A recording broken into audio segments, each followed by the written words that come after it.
claims from Estonia that Russian fighter jets violated its airspace, stating that the MiG-31 jets flew over neutral Baltic Sea waters, staying more than 3 kilometers from Estonian islands in Venlo. Now, the Russian jets were en route from northwest Russia to Kaliningrad, and the ministry said the flight adhered to international airspace rules. Estonia, however, has accused Russia of an unprecedentedly brazen 12-minute incursion into its airspace. This has raised concerns within NATO, which has already been on edge due to Russia's actions in the region, including a recent drone breach of Polish airspace. Let's listen in to what Estonian Foreign Minister has to say. And it was a very clear provocation. It was definitely meant like this, and that's why we are calling as well Article 4 political consultations, that if you put everything together, what has happened during the last couple of weeks, I mean as well the attacks against Poland with the 19 drones.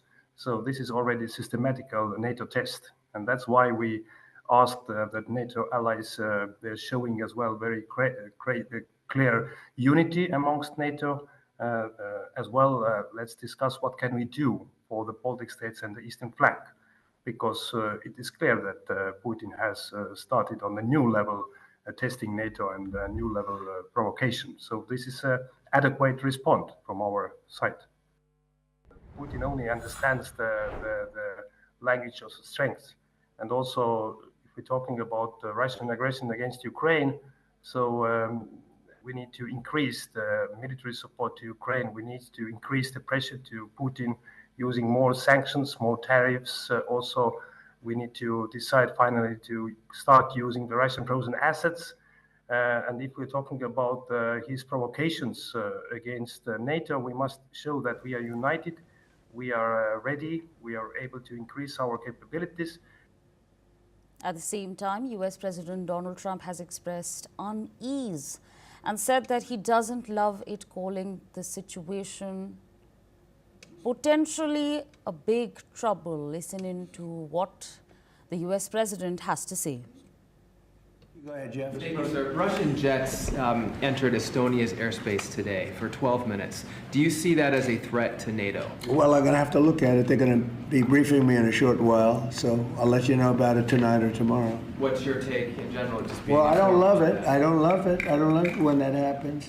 It could be big trouble, but I'll let you know later. They're going to brief me in about an hour.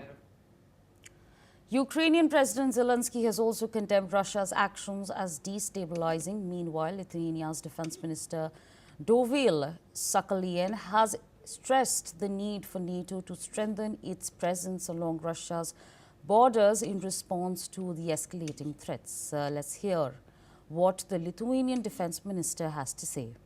I think that the Eastern Sentry operation needs to be full capabilities that are now owned by the alliance distributed as fast as possible along the border with Russia in Poland, Lithuania, Latvia, Estonia, and Finland. We are currently facing a situation that we are being tested every day. All right, so those are the developments that we are tracking as far as the war is concerned. Remember, Russia has now denied claims from Estonia that Russian fighter jets violated its airspace. Meanwhile, Estonia continues to say that there was a 12-minute violation in their airspace, is what we are learning at this point in time. Donald Trump has also, of course, chimed in, and he's called it a big trouble. So those are the developments that we are tracking at this point in time.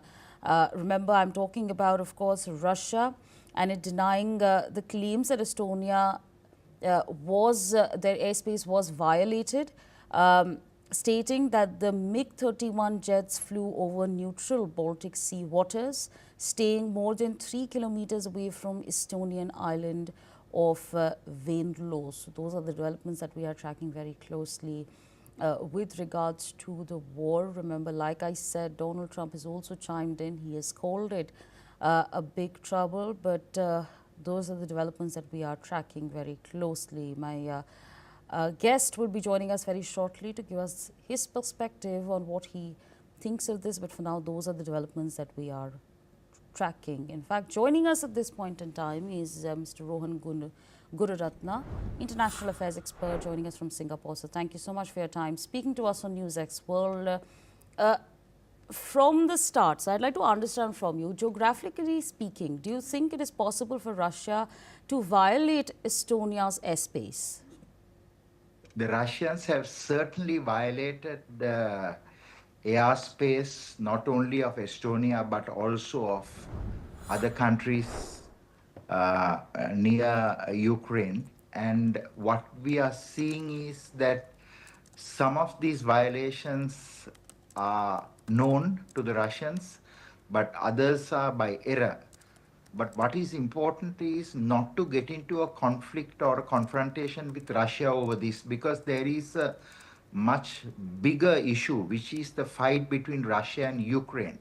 So Trump plans to discuss these issues with Putin in Moscow.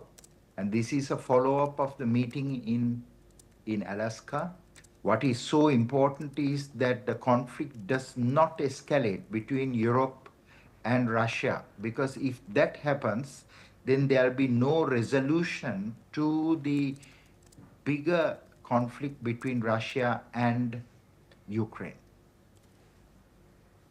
Right, absolutely. I'd also like to understand from you, Donald Trump has called it a big trouble.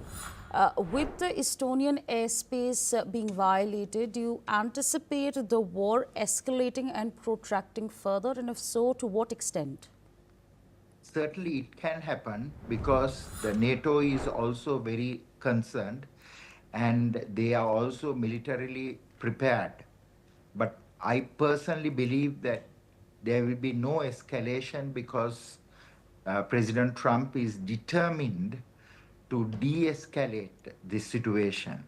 And he has built a reasonably good relationship with Putin when they met in Alaska. So I believe that because these two leaders are communicating with each other, that there will be no escalation. And what is important for the European leaders is not to react to these incidences that are now taking place, whether it is in Poland, in Romania, or in Estonia, but to ensure that there is talks between Ukraine and Russia with American and European support to resolve the bigger dispute between Ukraine and Russia, which is causing this. Right, absolutely. With that, I'd like to thank you for joining us on NewsX World, sharing